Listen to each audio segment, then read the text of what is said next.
Crime fighting meets high tech, but we're getting a little ahead of ourselves. First, look at this.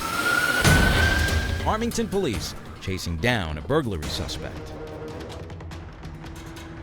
Caught on dash cam and police body cam. Some of it, He just hit O'Donnell, he's taking off. hard to watch and listen to.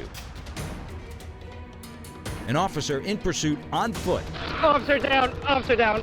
Slammed into by the driver, the suspect who escaped. Well, not for long. Officer O'Donnell got out of his cruiser to address the suspect, at which point the suspect intentionally drove at him, pinned him against his cruiser, and caused serious physical injury. The stolen car left behind clues to saliva loaded into something called rapid DNA to catch the suspect quickly with the help of this new technology. At the state's Division of Scientific Services, the future is right here in this lab with these fancy machines putting Connecticut on the map. Cheryl Carrero and Savasti Papakanakis, they're the scientists running the state lab. About 10 years ago, in 2013, our lab struggled with backlogs immensely.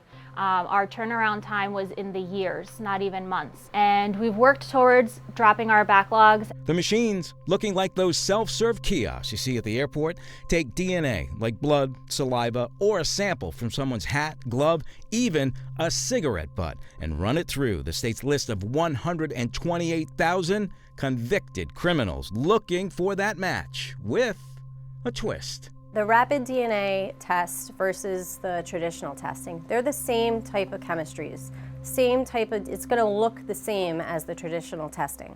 The difference is the speed. So just how rapid is rapid DNA testing? This machine right here is a standard DNA machine. You put samples in it, 45 to 60 days later, you get results. With rapid DNA, it's 90 minutes. Results come back.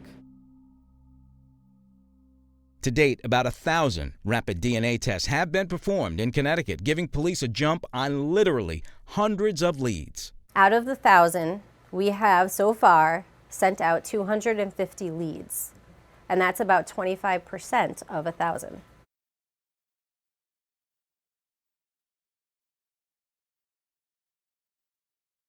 Correct.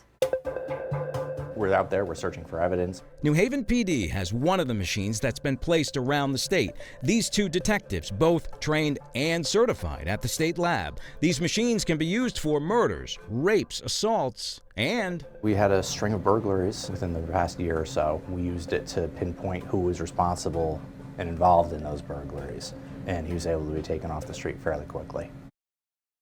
6 police departments are now equipped with the machines, costing about $135,000 each. Hartford, New Haven, Greenwich, Bridgeport, State Police Troopy in Montville, and Waterbury all have them.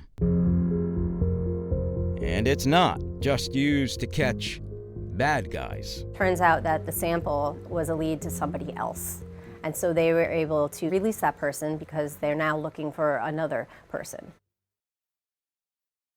We started in 2021. We were about the 3rd lab to use this technology for crime scene samples. In the whole country? In the whole country. Keep in mind, this does not replace traditional DNA testing. It's just meant as a new law enforcement tool. In that real as it gets game of cops and robbers, having a scientific edge in true crime can turn a cold case into a no longer unsolved mystery.